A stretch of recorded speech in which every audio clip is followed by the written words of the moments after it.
자, 안녕하세요. 부동산의 혁신투자 고역2 카페 매니저 디잡스 홍동인입니다. 제가 이제 앞서 2부 단에 부동산 대출 규제 개념 잡기 영상을 이제 올려드렸었는데 이번 영상은 이제 심화편으로 분양권 중도금 대출에 어떤 영향이 있는지 그 부분에 대해서 한번 설명을 드리고자 이렇게 영상을 준비해 봤습니다. 먼저 이제 그 대출 규제 용어 정리부터 이렇게 하고는 이제 넘어가야겠죠. 그래서 이제 기본적으로 이 LTV 주택담보대출 비율, 주택을 담보로 돈을 빌릴 때 인정되는 이제 자산가치 비율, 이게 이제 LTV라고 그러고 이 DTI 같은 경우는 소득을 봅니다. 그래서 금융부채 상환 능력을 소득으로 따져서 대출 한도를 정하는 비율을 이제 DTI라고 그러는데 이 DTI가 또 신 DTI도 나왔어요. 이 부분은 제가 뒤에 다시 한번 설명드리겠습니다. 그리고 이제 DSR은 이제 새로 이제 생긴 이제 개념인데 총체적 상환 능력 비율. 그러니까 총부채를 보는 거예요. 그러니까 DTI는 이제 소득을 받는데 DSR 같은 경우에 총부채. 이게 좀 약간 차이가 있어요. 이것도 뒷부분을 제가 설명을 자세히 드리겠습니다. 그리고 이제 RTI 이거 임대사업자, 그러니까 임대사업자를 이제 대상으로 이제 대출을 실행시킬 때 따지는 그 항목인데 이것도 이제 뒤에 다시 한번 설명드리겠습니다. 그 다음에 HUG, HF가 있는데 이거 같은 경우에는 이제 우리가 흔히 알고 있는 분양권 중도금 대출이라든지 뭐 이런 거 집단 대출 들어갈 때 이제 보증서 등을 발행해주는 전문 공기업입니다. 그래서 HUG는 국토교통부 소송이고 HF는 이제 금융위원회 소속이다. 아이고 죄송합니다. 이상하게 넘어갔네요. 이렇게 대출규제 용어 정리 이건 뭐 하나하나 제가 뒷부분에 다시 설명드릴 테니까 일단 개념만 좀 일단 일부 잡고 가시고요. 자, LTV부터 설명을 드리겠습니다. LTV는 많이 들어봤을 거예요. 이게 주택담보대출 비율인데 주택을 담보로 돈을 빌릴 때 얼마만큼 빌릴 수 있는지 얼마만큼 인정되는지 이런 자산가치 비율을 이제 보는 거거든요. 예를 한번 드려보겠습니다. 예를 자, 시가 10억 원짜리 아파트가 있어요. 시가 10억 원짜리 아파트입니다. 이거를 이제 대출을 이제 받으려고 하는데 LTV가 70%예요. LTV 70% 적용받는다. 그렇게 되면은 10억에 70%는 7억이겠죠. 근데 여기에 전세를 2억을 끼고 가는 거예요. 그러면 계산 이렇게 하는 겁니다. 10억짜리, 시가 10억짜리에다가 LTV 70%. 그렇게 되면 여기가 7억이 되겠죠. 7억. 7억이 있는데 전세가 2억이 있는 겁니다. 2억. 그리고 7억 마이너스 2억을 하면 5억이 대출이 가능하다는 거예요. 다시 한번 정리하자면 시가 10억짜리 아파트를 사는데 LTV가 70% 적용됐어요. 그러면 전세가 2억이 들어있다. 그러면은 맥스로 5억까지만 대출이 가능하다. 여기에 뭐 이제 DTI라든지 뭐 새로 생겨나는 이제 신 DTI, DSR 적용을 하면 더 줄여줄 수 있죠. 그러니까 맥스가 이제 7억까지 가능하다. LTV만 적용했을 때 이런 내용인데. 자, 하나 더 예를 들겠습니다. 똑같아요. 시가가 10억짜리 아파트인데 LTV가 70%예요. 70%. 그럼 본인이 직접 산다고 해요. 본인이 산다고 하면은 이제 7억이 대출이 돼야 되는데 그게 아니에요. 자, 10억 곱하기 이제 70%인데 여기가 방 3개짜리 25평 아파트예요. 그러면은 이 3,400만 원 이게 그 경매로 넘어갔을 때 최우선 변제 받을 수 있는 금액이거든요. 그러니까 이제 이거를 왜 이렇게 하냐면 이제 아기를 갖고 하는 사람이 있어요. 70% 대출 이제 10억에 대해서 이제 7억을 받았는데 이제 그 대출받은 이후에 근저당가 선적이 되겠죠. 그 이후에 경매로 갈 거를 감안해서 경매로 날릴 걸 감안해서 방 하나씩에 이제 부분 전세를 놓는 거예요. 부분 전세. 그렇게 하는 경우도 실제로 있거든요. 그렇게 되면은 최우선으로 변제받을 수 있는 금액 3,400만 원. 이게 서울 기준입니다. 서울 기준. 그럼 방을 3개 곱하게 되면은 3, 4, 12, 뭐 1억 200만 원인가요? 이 정도는 최우선 변제받을 수 있거든요. 어쨌든 이것까지 감안해서 은행에서 이제 피해를 볼 수가 있잖아요. 자기는 돈을 빌려주는데 이걸 못 받으니까. 그래서 이것까지 빼가지고 5억 9,800 맥스로 5억 9,800까지가 대출이 가능하다. 이제 이 부분까지 감안해서 은행에서 대출 이제 한도를 결정하는 부분 참고하시면 되겠습니다. 그래서 LTV는 다시 한번 설명드리자면 주택을 담보로 돈을 빌릴 때 인정되는 자산 가치 비율을 말합니다. 이 LTV는 좀 개념이 뭐 어렵진 않아요. 그다음에 이제 자 DTI랑 DTI 영어 약자입니다. Debt to Income 어디 있어? Debt to Income 뭐야? 왜 안 되죠? 자 DTI 그다음에 Debt Service Ratio DSR 이렇게. 그래서 DTI부터 보고 가겠습니다. DTI는 총 부채 상환 비율을 말하는데 금융부채 상환 능력을 소득으로 따져서 대출 한도를 정하는 비율을 말합니다. 예를 바로 들어보겠습니다. 예를 소득을 보는 겁니다. 그 A라는 사람이 아파트 이제 대출을 받는데 연소득이 6천만 원이에요. 이 A가 6천만 원이에요. A가 6천만 원인데 그 아파트가 대출받는 아파트가 DTI를 본대요. DTI를 50% 보는 거예요. 그러면 소득에서 이제 50%면 얼마인가요? DTI 50% 연소득에서 그러면 3천만 원이죠. 그래서 원리금과 이자 상환액 이게 3천만 원이 맥스로 이 3천만 원만 대출이 가능하다는 거예요. 맞나요? 다시 연소득 6천만 원에서 DTI 50%면 원리금 이자 상환액이 3천만 원이 된다는 거니까 그 X가 3천만 원이 아니고요. 원리금하고 이자 상환액이 연간 3천만 원이 된다는 거죠. 뭐 예를 들어서 뭐 2억을 대출 받았는데 이게 원리금 이자 상환액이 1년에 3천만 원 나갔어. 3천만 원까지만 갚을 수 있는 그런 금액을 맥스로 정하는 겁니다. 다시 한번 설명드리자면 DTI 같은 경우에는 금융부채 상환 능력을 소득으로 따져서 대출 한도를 정하는 비율인데 이제 원리금과 이자 상환의 비율이 1년에 이 정도 나온다. 연소득을 봤을 때 DTI 뭐 50% 40%면 달라지겠죠. 만약에 DTI가 40%다. 40%다. 그러면 연소득 6천만 원인데 40%면 6, 4, 24, 2,400만 원이죠. 그러면 대출 비율이 더 줄어들게 될 겁니다. 이렇게. 그리고 이제 DSR 같은 경우에는 이게 새로 생겨난 개념이 적용됩니다. 이제 DSR 이게 참 이것 때문에 더 이제 일반 서민들은 더 대출받기 힘들어집니다. 이게 총체적 상환 능력 비율이에요. 1년간 갚아야 할 총부채예요, 총부채. 그러니까 DTI 같은 경우에는 이제 주택만 보는데 DSR 같은 경우에는 뭐 차량 할부금까지, 신용대출 뭐 등등 총부채를 보는 겁니다.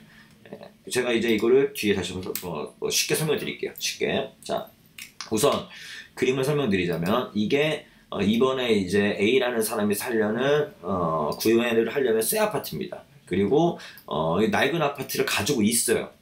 이 사람은 이제 새 주택을 구매하는 동시에 이 주택자가 되거든요. 그리고 차량이 이 K9인가 이게 K9 이거 이제 할부금 좀 껴있고 그 다음에 마이너스 통장 신용대출이 있습니다. 이렇게 A라는 사람이 이 정도 이렇게 자산이 이렇게 있는데 자 일단 DTI를 볼게요. 기존 이제 DTI 같은 경우에는 DTI의 경우 제가 기억하기 쉽게 1번이라고 얘기했는데 1번이 뭐냐면 원금 하나만 본다는 겁니다.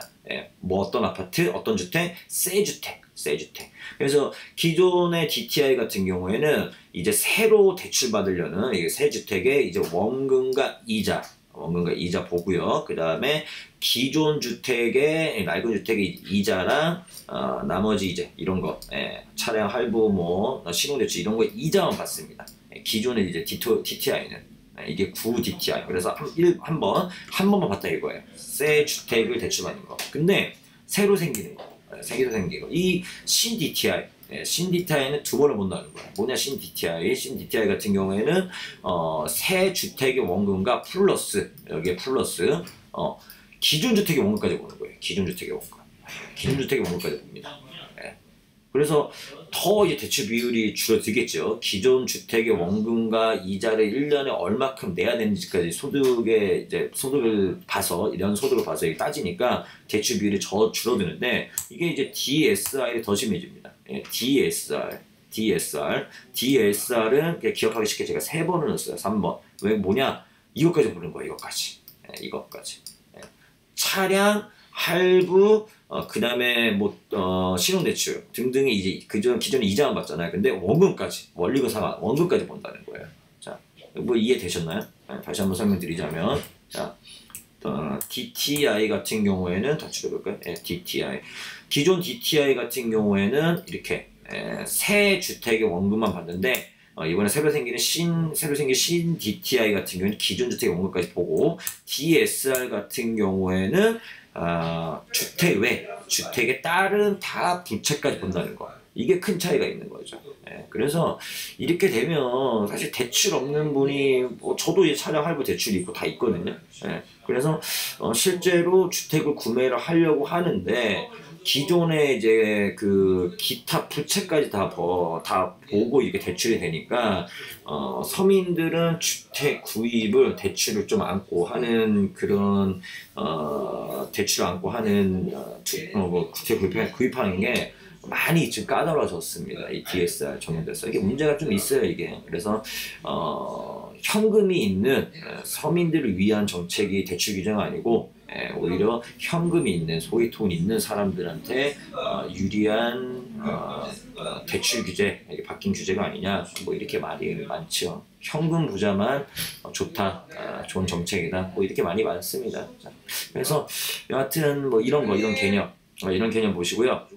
자, 그 다음에 이제 RTI 좀 어려운데 지금 이거는 그냥 듣고 넘어가시기 바랍니다. 이 뒤에 부분 이제 중도금 대출 부분은 뒤에 부분에 다시 한번 설명드릴 거니까. 자, RTI 같은 경우에 이제 잠깐만요. 이게 보이지 않나요? RTI 같은 경우에는 임대 사업자에게 임대소득자에게 해당되는 내용으로서 자 보시면 임대소득자 뭐 상가라든지 수익회보도사 있지 않습니까? 오피스라든지 뭐 이런 거 임대소득자의 연간 부동산 임대소득을 대출이자로 나눈 비율입니다.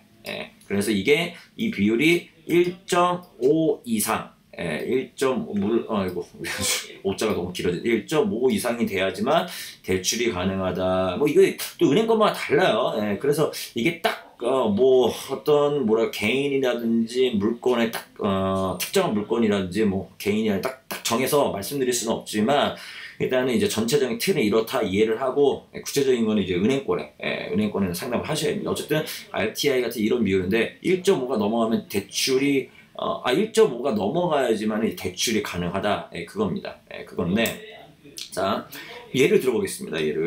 자 이게 이제 이게 저희 사무실이에요. 저희 사무실입니다. 명품 위례부동산 코너 상가죠. 아주 좋습니다. 이거 이제 제가 임차인이 들어있는데 여기 임대인부 제가 이거 사드린 상가입니다. 아주 좋아요. 코너 상가. 자 위치 아주 좋습니다. 옆에 랜드 부동산 있는데 지금 영업을 안 합니다. 여기 전화해 보셨죠? 전화 안 받아요. 저희 사무실만 전화해 주시고 어쨌든 자 이게 이제 위례신도시에 있는 상가인데 이렇게 막 생기나 위례신도시 상가인데 이거를 그냥 예를 들어서 지금 이게 한 10억으로 10억 이게 실제 매매 가격이 아니라 실제 임대 보증금이나 월세가 아닌데 예를 들어 보는 겁니다. 그래서 위례신도시 상가 이제 10억짜리다. 그리고 명품 부동산이 들어가 있는데 제가 보증금 1억에 월세를 만약에 250만원 내고 있다. 그리고 대출 금리가 연 4%로 만약에 예를 들자면 기존에는 어떻게 나왔냐면 이제 매가가 이제 10억이죠. 10억이고 그냥 뭐 LTV랑 적용이 60%라고 대출 가능하다 해가지고 6억을 받을 수 있었습니다. 6억 대출 금액 6억 이걸 받을 수 있었는데 자 시행 후에는 이 RTI 만약 시행 후에는 어떻게 되냐? 자 연간 임대소득을 보는 거예요. 연간 임대소득. 연간 부동산 임대소득 본다고 그랬잖아요. 연간 임대소득이 뭐냐? 3천만 원 나오죠. 자 월세가 250만 원입니다. 근데 250만 원 곱하기 12개월 딱 하면은 3천만 원 있죠. 그래서 연간 임대소득을 대출이자 비율로 나눠요. 대출이자로 나눈 비율입니다. 대출이자로 나눕니다. 그러면 연이자가 만약에 대출이 6억을 받고 싶어요. 상가 주인 받고 싶은데 6억 곱하기 금리가 4% 그렇게 되면은 연이자는 2,400만 원입니다. 이 비율이 이제 1.5가 넘어야지만 대출이 가능한데 자 보시면 1.25밖에 안 됩니다. 이 RTI가 1.25밖에 안 되니까 대출이 거절되는 거예요. 그래서 기존에 6억을 받을 수 있는 거를 지금 6억을 못 받습니다. 대출을 못 받습니다.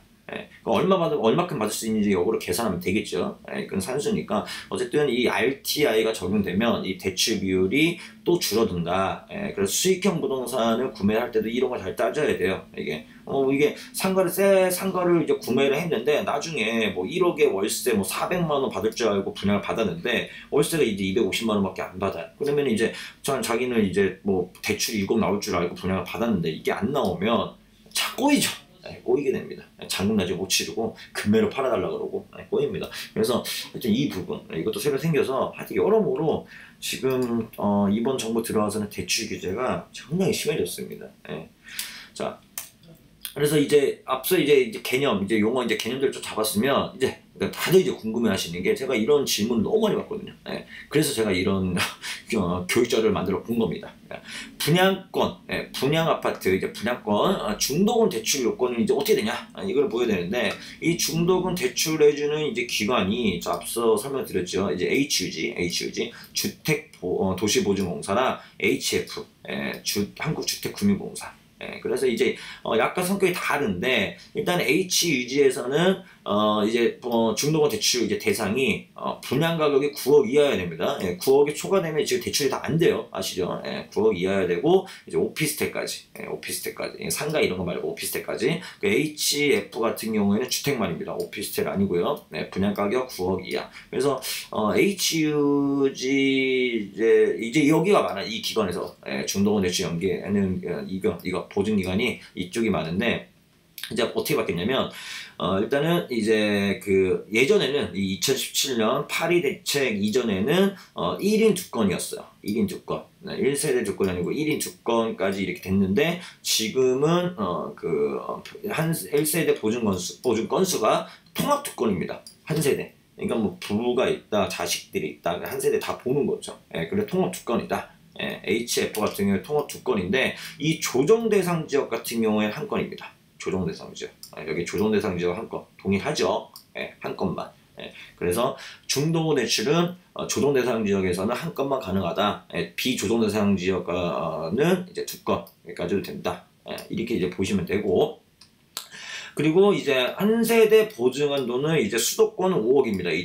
HUG는 수도권 5억인데 이제 HF 같은 경우에는 그냥 전체 딱 봤을 때 3억. 3억. HUG는 수도권까지 5억까지 된다. 5억. 자, 이렇게 이제 보시면 돼요. 이렇게 되는데 자, 넘어가겠습니다. 그래서 이거를 그대로 이제 적용하면 이런 표가 있어요. 이런 표가 있는데 자, 이제 구분 먼저 보시겠습니다. 서민실 수요자가 있고요. 서민실 수요자가 있고 그 다음에 주택담보대출이 없는 사람이 있고 주택담보대출이 있는 사람이 있습니다. 이렇게 먼저 구분을 하시고 그 다음에 지역을 보셔야겠죠. 투기과열지구, 투기지역 이렇게 있고요. 파란색. 이건 뭐 서울 같은 경우죠. 서울 같은 경우 이상하네요. 좀 서울 같은 경우가 해당되겠고요. 그 다음에 조정 대상 지역이 있습니다. 이 조정 대상 지역은 이제 투기과열지구, 투기지역 이 서울 이런데 제외해서 조정 대상 지역이 있겠고 그 다음에 비조정 대상 지역이 있습니다. 비조정 대상 지역의 수도권. 그렇게 되면은 이제 서민실 수요자나 이제 주택담보대출이 없는 사람, 주택담보대출이 있는 사람이 약간 이제 비율이 이렇게 보시면 다르죠. 비율이 약간 보시면 다릅니다. 이거를 적용해서 이제 중도금 대출을 해주는 거예요. 이게 중도금 대출에 관한 내용이거든요. 자, 여기서 이제 서민 실수요자를 보시면 서민 실수요자 요건이 이제 무주택 세대주여야 하고요. 그 다음에 부부 합산 연소득이 7천만 원 이하여야 됩니다. 대신에 생애 최초 구입자는 8천만 원까지 이제 좀 완화해 주고요. 주택 가격은 투기과열지구, 투기지역은 6억 이하, 그 다음에 조정 대상 지역은 5억 이하. 이렇게 이게 서민 실수요자 요건입니다. 서민 실수요자 요건은 조금 이렇게 비율이 좀 높죠. 비율이 높고 그 다음에 예를 한번 이제 들어보겠습니다. 예를 들어보게 되면 자 기존 보증 이용 주택 그러니까 한마디로 기존에 이제 중도금 대출이 있어요. 근데 이제 인천 송도 국제도시 이제 송도 신도시 같은 경우에는 여기는 비조정 대상 지역입니다. 비조정. 제가 이거를 설명을 드린 이유가 있습니다. 이게 비조정 대상 지역이에요. 비조정 대상 지역. 그래서 이 송도 국제 신도시 A라는 사람이 분양권 중도금 대출이 만약에 3억이 있습니다. 3억이 있는데 자 추가 보증가능 주택을 보게 되면 만약에 이번에 이제 군포 금정령 힐스테이트 아파트 이제 분양을 하죠. 거기서는 이제 중도금 대출을 받을 수 있습니다. 받을 수 있는데 2억만 받을 수 있는 거예요. 앞서 제가 설명드렸죠. 이제 수도권 같은 경우에 이제 HUG라고 보면 맥스가 5억이거든요. 5억? 네, 5억을 받은 거예요. 5억. 네, 5억. 글씨가 좀 느려지네요. 컴퓨터가 좀 이상해집니다. 5억. 맥스가 5억입니다.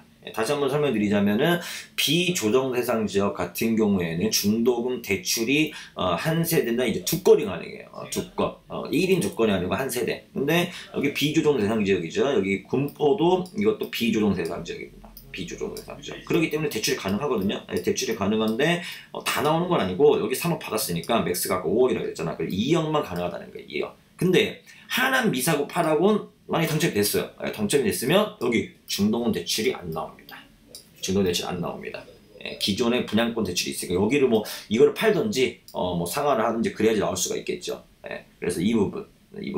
그리고 이게 말고 만약에 주택담보대출이 한 건이라도 있어요. 주택담보대출이 한 건이라도 있으면 비율이 이제 10%씩 줄어들게 돼 있죠. 이렇게.